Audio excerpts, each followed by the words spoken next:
नमस्कार विद्यार्थी मित्रांनो, आज आपण इयत्ता चौथीच्या अपूर्णांक प्रकरणाचा अभ्यास करणार आहोत. तर अपूर्णांक प्रकरणाचा अभ्यास करताना आपल्याला पहिला प्रश्न विचारलेला आहे, 3/6 या अपूर्णांकात अंश कोणता? 3/7 या अपूर्णांकामध्ये अंश कोणता? तर 3/7 या अपूर्णांकामध्ये अंश कोणता म्हणल्यावर अंश हा वरच्या साईडला असतो. म्हणजे वरती किती आहेत आपल्याकडे? 3 आहेत. म्हणजे या अपूर्णांकाचा अंश किती आहे? 3. जो पर्याय क्रमांक 1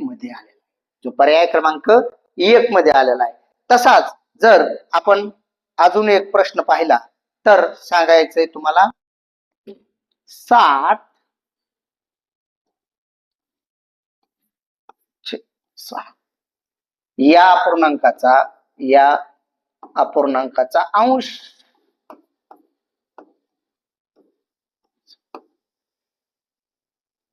कोणता अंश आहे या अपूर्णांकाचा? तर जो कोणता अंक वरती येईल, म्हणजे 7/6 हे असं लिहिल्यानंतर जो अंक वरती येईल म्हणजे जो आलाय 7, तो आपला अंश होईल. म्हणजे या जर उदाहरणाचा विचार केला, 7/6 या अपूर्णांकाचा अंश जर काढला तर 7 हे वरती आले, याचा अर्थ अंश आपला 7 होणार आहे. आणि हे खाली जे अंक येतात त्याला छेद म्हणतात. खाली जे अंक येतात त्याला काय म्हणतात? छेद म्हणतात. म्हणजे याच प्रश्नामध्ये जर छेद विचारला असता तर आपलं उत्तर 7 आलं असतं. आपल्याला प्रश्न अंश विचारलेला आहे म्हणजे आपलं योग्य असं उत्तर होणार आहे पर्याय क्रमांक 1 आणि ते उत्तर असणार आहे 3. तर असाच पुढील प्रश्न बघूयात. पुढील प्रश्न आहे, 5/8 हा पूर्णांक अंकात कसा लिहा? अंश किती आहे? 5 म्हणजे 5 वरती, आणि छेद किती आहे? 8 म्हणजे 5/8 जे पर्याय क्रमांक 2 मध्ये आलेलं आहे. 5/8 हे पर्याय क्रमांक किती मध्ये आलेलं आहे? 2 मध्ये आलेलं आहे. आणि आपलं योग्य असं उत्तर असणार आहे पर्याय क्रमांक 2, 5/8.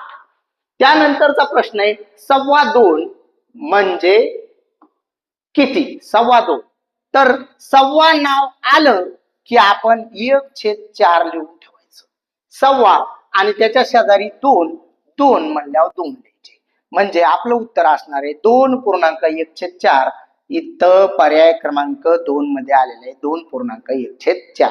तर विद्यार्थी मित्रांनो लक्ष द्या, जर हाच प्रश्न जर तुम्हाला असा विचारला असता, 7.25 म्हणजे किती? तर तुम्ही या प्रश्नाचं उत्तर 2.25 नाव आलंय म्हणून लिहिले असते 1/4 आणि 7 म्हणून 7 लिहिले असते. तसं आपल्याला प्रश्न विचारला होता जसा 2.25 म्हणजे काय लिहिलं तुम्ही? 1/4 2.25 आणि 2.25 म्हटलं म्हणून 2 म्हणजे 2.1/4 जे पर्याय क्रमांक 2 मध्ये आलेला आहे. आणि या प्रश्नाचं उत्तर होणार आहे 7.1/4. तसाच पुढील प्रश्न बघूयात. पुढील प्रश्न आहे बघा, अर्धा अधिक अर्धा म्हणजे किती? 1/2 आणि अधिक परत अर्धा म्हणजे 1/2. दोघांचा छेद सारखा आहे, समान आहे, म्हणजे अंशाची बेरीज 1 आणि 1 2. खालचे 2 जशाला तसे. बे 1 बे. एक उत्तर यायले. पाव नाही, पाऊन नाही, दीड नाही, एक पूर्ण. एक तो उत्तर यायले म्हणजे पूर्ण एक उत्तर यायले. तर आपला पर्याय क्रमांक 4 हे उत्तर असणार आहे. तर पुढील प्रश्न बघूयात. पुढील प्रश्न दिलेला आहे बघा, 9/13 त्यानंतर वजा चिन्ह आणि 5/13 दोघांचा छेद समान आहे. याचा अर्थ अंशाचीच फक्त वजाबाकी करायची. 9 मधून 5 गेले 4 आणि छेद 13 जशाला तसे. 4/13 हे आपलं योग्य असं उत्तर असणार आहे जे पर्याय क्रमांक 1 मध्ये आलेलं आहे. 4/13. पुढील प्रश्न पाहूयात. पुढील प्रश्न आहे बघा, खालीलपैकी कोणता अपूर्णांक सर्वात मोठा आहे? तर अपूर्णांक लिहून घेतो. 1/8 पहिला अपूर्णांक आहे, दुसरा अपूर्णांक आहे 5/8, तिसरा अपूर्णांक आहे 3/8 आणि चौथा आणि शेवटचा अपूर्णांक आहे 7/8. सर्वांचे छेद सारखे आहेत. म्हणजे जर छेद समान असेल, अपूर्णांकांचा छेद समान असेल, तर ज्या अपूर्णांकाचा अंश मोठा तो अपूर्णांक सर्वात मोठा. म्हणजे इथं सर्वात मोठा अंश 7 आहे, म्हणजे सर्वात मोठा अपूर्णांक कोणता असणार आहे? 7/8. 7/8 पर्याय क्रमांक 4. त्यानंतरचा प्रश्न बघूया. त्यानंतरचा प्रश्न आहे बघा, 3.5 हा अपूर्णांक कसा लिहिला जातो? 3.5 साडे नाव आलं की 1/2 लिहून ठेवायचे. 1/2 लिहून ठेवायचे. साडे नाव आलं की 1/2 लिहून ठेवायचे. साडे आणि 3 मग 3 लिहायचे. 3.1/2 असं आपलं योग्य उत्तर होणार आहे. 3.1/2 पर्याय क्रमांक 2 मध्ये आलेलं आहे. म्हणजे या प्रश्नाचं योग्य असं उत्तर होणार आहे पर्याय क्रमांक 2, 3.1/2. नंतरचा प्रश्न बघूयात. ज्या अपूर्णांकाचे छेद समान असतात त्यांना काय म्हणतात? ज्यांचे छेद समान त्यांना म्हणते समछेद अपूर्णांक. पर्याय क्रमांक 3 समछेद अपूर्णांक. ज्यांचे छेद समान असतील अशा अपूर्णांकाला समछेद अपूर्णांक म्हणतात. छेद समान असणाऱ्या अपूर्णांकांना समछेद अपूर्णांक असे म्हणतात. ते पर्याय क्रमांक 3 या प्रश्नाचं योग्य असं उत्तर आहे. तर पुढला प्रश्न विचारलाय, 1/4 याला शब्दात काय म्हणतात? 1/4 म्हणजे पाव. 1/4 म्हणजे पाव. 4 भागातली 1 भाग, 4 भागातला 1 भाग म्हणजे पाव भाग. आणि पाव हा पर्याय क्रमांक 3 मध्ये आलेला आहे. म्हणजे या प्रश्नाचं योग्य असं उत्तर होणार आहे पर्याय क्रमांक 3 पाव. पुढील प्रश्न पाहूयात. एका भाकरीचे किती भाग केले? तर 4 समान भाग केलेत आणि त्यातील 3 भाग खाल्लेत. किती भाग केले? तर 4 समान भाग केलेत. 1 भाकर आहे आणि त्या भाकरीचे किती समान भाग केलेत? 4. त्यातले 3 भाग खाल्लेत, 1 खाल्ला, त्यानंतर हा पण भाग खाल्ला आणि तिसरा पण भाग खाल्ला. तर किती भाग शिल्लक राहिले? 1 भाग शिल्लक राहिला. पण किती पैकी? 4 पैकी 1 भाग शिल्लक राहिला आणि ते शिल्लक राहिलेला भागच आपल्याला काढायचा आहे. पर्याय क्रमांक 2 या प्रश्नाचं योग्य असं उत्तर होणार आहे. नाहीतर काही जणांना वाटतं 1 भाग शिल्लक राहिलाय आणि 1च उत्तर लिहित आहे. पण किती भाग शिल्लक राहिला? तर भाग शिल्लक राहिला 1, पण किती पैकी? 4 पैकी 1 म्हणजे 1/4 या प्रश्नाचं योग्य असं उत्तर असणार आहे. पुढला प्रश्न, पाऊण मीटर म्हणजे किती सेंटीमीटर?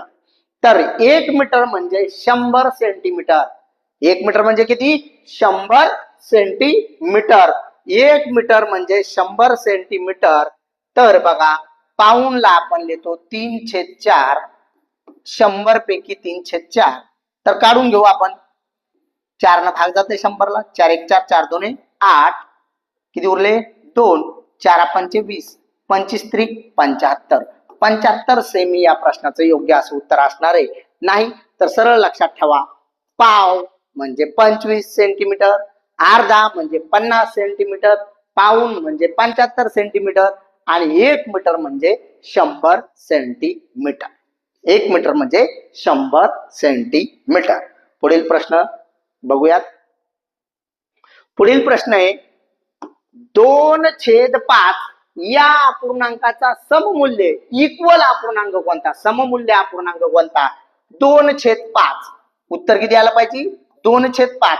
पहिला अपूर्णांक दिलाय आपल्याला 4/10. दुसरा अपूर्णांक दिलाय, पर्याय दिलाय 4/5.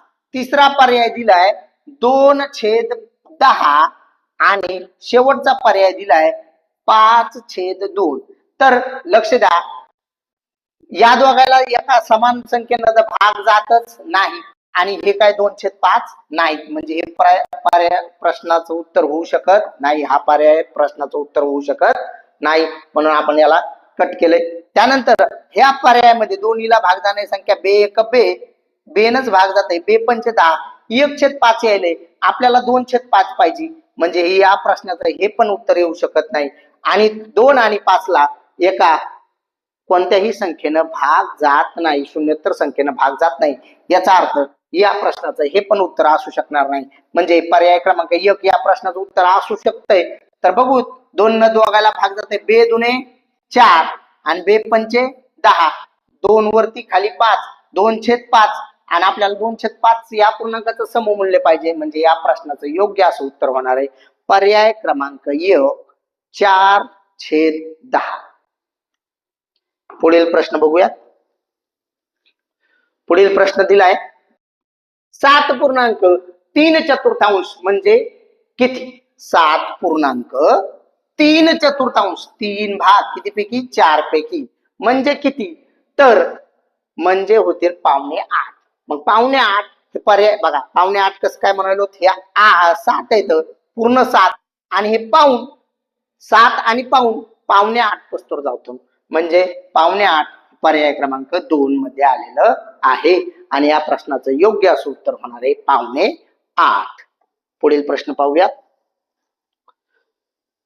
पुढील प्रश्न दिलाय 1/2, 1/3, 1/4 यापैकी सर्वात लहान अपूर्णांक कोणता? अपूर्णांक लिहून घेतो, 1/2, 1/3 आणि 1/4 यापैकी सर्वात लहान अपूर्णांक. या अपूर्णांकामध्ये अंश अंश अंश तिन्हींचा अंश समान आहे, म्हणजे जर एखाद्या अपूर्णांकाचा अंश समान असेल तर ज्या अपूर्णांकाचा छेद मोठा तो अपूर्णांक सर्वात लहान, ज्या अपूर्णांकाचा छेद मोठा तो अपूर्णांक सर्वात लहान. मग इथं सर्वात मोठा छेद 2, 3 आणि 4 मध्ये कोणता आहे? 4 आहे, म्हणजे 1/4 हा सर्वात लहान अपूर्णांक होईल. 1/4 हा सर्वात लहान अपूर्णांक होईल. आणि मोठा जर विचारला असता तर 1/2. बघा, वाक्य लक्षात ठेवा, जर अंश समान असेल, एखाद्या अपूर्णांकांचे अंश समान असतील तर ज्या अपूर्णांकांचा छेद मोठा तो अपूर्णांक सर्वात लहान असतो. म्हणजे इथं आपल्याला सर्वात लहान अपूर्णांक काढायचा आहे, सर्वांचे अंश समान आहेत, म्हणजे ज्या अपूर्णांकाचा छेद मोठा तो सर्वात लहान अपूर्णांक आहे. मग हा छेद मोठा असणारा अपूर्णांक 1/4 आहे आणि म्हणजे आपलं उत्तर असणार आहे पर्याय क्रमांक 3. पुढील प्रश्न बघा. पुढील प्रश्न आहे 10 रुपयाचा अर्धा भाग म्हणजे किती? 10 6 म्हणजे गुणिले अर्धा भाग, अर्धा म्हणजे 1/2 आणि किती ते काढून घेऊ. बे एक बे पंचे 10, 5 एक 5, 5 आणि 1 चा गुणाकार 5 एक 5 आणि रुपयामध्ये तर रुपये, 5 रुपये पर्याय क्रमांक 2. बघा, 10 रुपयाचे अर्धे भाग अर्ध केले, 10 रुपयाचे अर्धे किती? 5. 10 रुपयाचे अर्धे किती? 5. पुढला प्रश्न बघूयात. पुढला प्रश्न बघा, 5/8 मध्ये 1/8 किती वेळा मिळवल्यास उत्तर 1 येईल?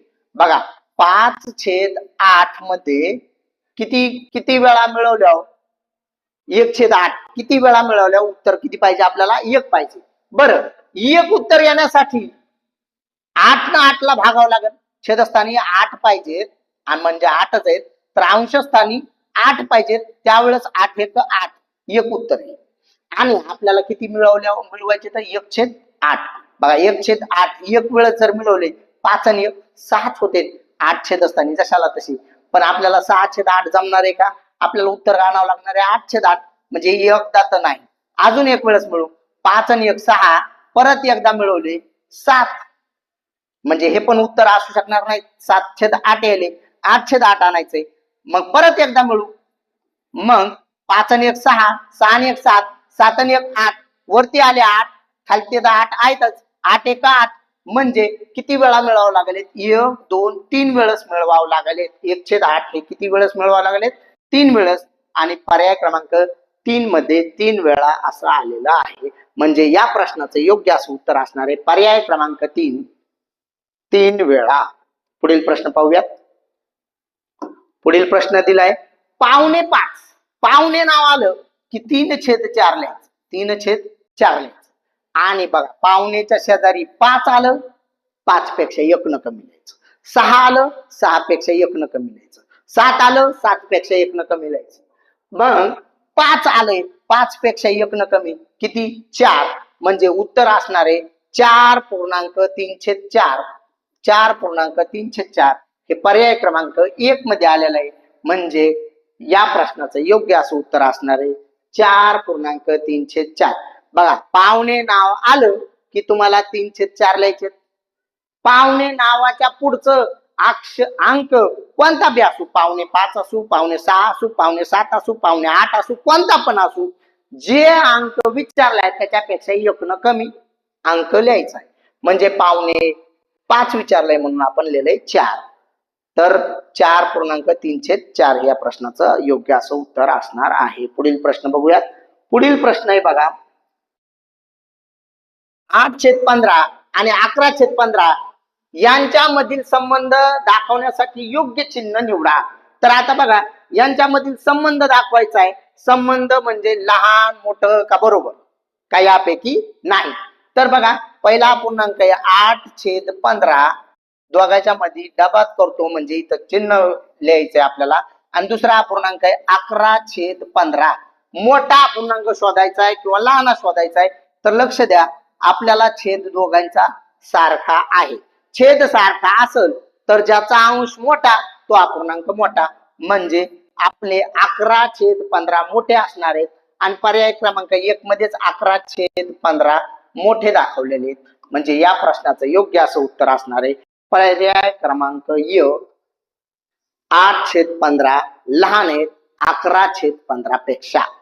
तर विद्यार्थी मित्रांनो असेच नवनवीन व्हिडिओ पाहण्यासाठी आपल्या आकृती कोचिंग क्लासेस या युट्यूब चॅनलला सबस्क्राईब करा आणि हो व्हिडिओ आवडल्यास लाईक शेअर करायला विसरू नका. धन्यवाद.